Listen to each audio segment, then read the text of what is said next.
सीखने वाले हम reflection of light from curved surfaces यानी स्फेरिकल मिरर के बारे में हम जानेंगे क्लास 10 से कि आखिर में स्फेरिकल मिरर क्या है, स्फेरिकल मिरर के टाइप क्या हैं और इसके पार्ट्स क्या हैं, पूरा डिटेल्स में हम सीखने वाले हैं। तो आप पेशेंस के साथ इसको पढ़िए कि आखिर में स्फेरिकल मिरर क्या है। तो सबसे पहले हम देखेंगे कि स्फेरिकल मिरर क्या है। यानी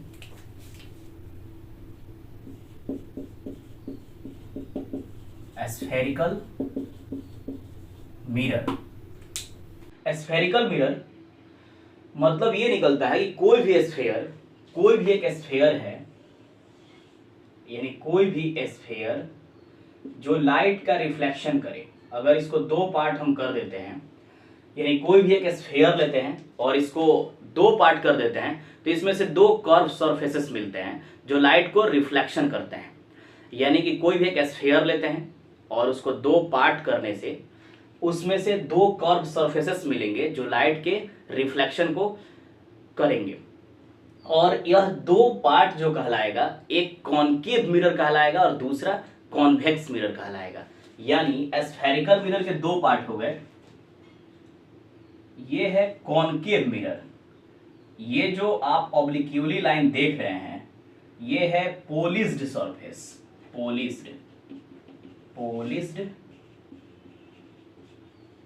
सरफेस। और ये जो आप देख रहे हैं सरफेस, उसको बोलेंगे रिफ्लेक्टिंग सरफेस, रिफ्लेक्टिंग सरफेस। ठीक, अब इसका एक दूसरा पार्ट होता है कॉन्वेक्स मिरर, कॉन्वेक्स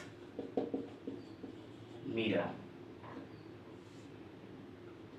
ये होगा रिफ्लेक्टिंग, ये होगा पोलिश सरफेस, पोलिश सरफेस, और ये होगा रिफ्लेक्टिंग सरफेस। अब देखते हैं यानी स्फेरिकल मिरर क्या है। एक कर्व सरफेसेस होता है, एक स्फीयर होता है जो लाइट को रिफ्लेक्शन करता है, और स्फेरिकल मिरर के दो पार्ट होते हैं, एक कॉनकेव मिरर और एक कॉन्वेक्स मिरर।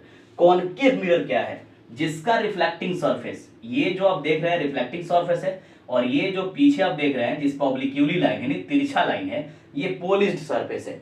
तो जिसका रिफ्लेक्टिंग सरफेस कर्व्ड इनवर्ड हो, जिसका रिफ्लेक्टिंग सरफेस कर्व्ड इनवर्ड हो उसको हम कॉनकेव मिरर, जिसका रिफ्लेक्टिंग सरफेस कर्व्ड आउटवर्ड हो यानी इसका रिफ्लेक्टिंग सरफेस बाहर की तरफ उभरा हुआ है उसको हम क्या बोलेंगे? Convex mirror. कहीं भी रहे, ये किसी भी डायरेक्शन में रहे, लेकिन रिफ्लेक्टिंग सरफेस बाहर की तरफ उभरा हुआ है तो उसको हम कॉन्वेक्स, जिसका रिफ्लेक्टिंग सरफेस अंदर की तरफ धंसा हुआ है, अंदर की तरफ मुड़ा हुआ है, उसको कॉनकेव। एक ऐसे भी अगर हम बनाते हैं, ऐसे कर देते हैं, तो कौन सा मिरर है? कॉन्वेक्स है, क्योंकि ये पॉलिश सरफेस इधर हो गया, उससे कोई फर्क नहीं पड़ता है। रिफ्लेक्टिंग सरफेस मेन है, तो रिफ्लेक्टिंग सरफेस बाहर की तरफ उभरा हुआ है तो ये कॉन्वेक्स होगा। जिसका रिफ्लेक्टिंग सरफेस बाहर की तरफ उभरा हुआ रहेगा उसको कॉन्वेक्स बोलेंगे। जिसका रिफ्लेक्टिंग सरफेस अंदर की तरफ बेंट होगा उसको हम क्या बोलेंगे? कॉनकेव बोलेंगे। ये आपको याद रखना होगा कि जिसका रिफ्लेक्टिंग सरफेस अंदर की तरफ कर्व हो, कॉनकेव मिरर, जिसका रिफ्लेक्टिंग सरफेस बाहर की तरफ उभरा हुआ है उसको कॉन्वेक्स मिरर। इस सब का अगर आपको नोट्स चाहिए तो डिस्क्रिप्शन में जाइएगा, वहाँ पे एक लिंक होगा, वहाँ से आप डाउनलोड कर सकते हैं, वहाँ से आप पूरे नोट्स को लिख सकते हैं। आगे है पार्ट्स ऑफ मिरर, यानी कि मिरर के पार्ट्स, कि मिरर में कौन कौन से पार्ट्स होंगे। ये तो स्फेरिकल मिरर हो गया, यानी कोई भी स्फीयर है जो कर्व सरफेस में रहे और लाइट का रिफ्लेक्शन कर दे तो उसको हम स्फेरिकल मिरर। स्फेरिकल मिरर के दो पार्ट्स कॉनकेव और कॉन्वेक्स। इसके पहले जितने हम पढ़े हैं वो प्लेन मिरर से रिफ्लेक्शन पढ़े हैं। इसके पहले जितना हम टॉपिक पढ़े हैं सब में प्लेन मिरर का रिफ्लेक्शन है, लेकिन यहाँ से जितना हम रिफ्लेक्शन पढ़ेंगे सब क्या होगा? कर्व सरफेसेस का रिफ्लेक्शन है, यानी टोटल कर्व सरफेसेस का रिफ्लेक्शन होगा। तो अब इसके पार्ट्स के बारे में जान लेते हैं कि आखिर में कॉनकेव मिरर के पार्ट्स क्या हैं, कॉन्वेक्स मिरर के पार्ट्स क्या हैं। तो सबसे पहले हम बात करेंगे सेंटर ऑफ कर्वेचर की, यानी कि सेंटर ऑफ कर्वेचर कहाँ होता है और कैसे होता है। तो जो स्फीयर का सेंटर है, जो स्फीयर का सेंटर है वही मिरर का क्या कहलाता है? सेंटर ऑफ कर्वेचर कहलाता है। It is denoted by capital letter सी।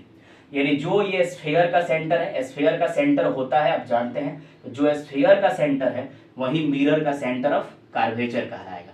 तो कॉन्केव मिरर में centre of curvature in front of the mirror होता है, लेकिन वही कॉन्वेक्स मिरर में centre of curvature behind the mirror होता है।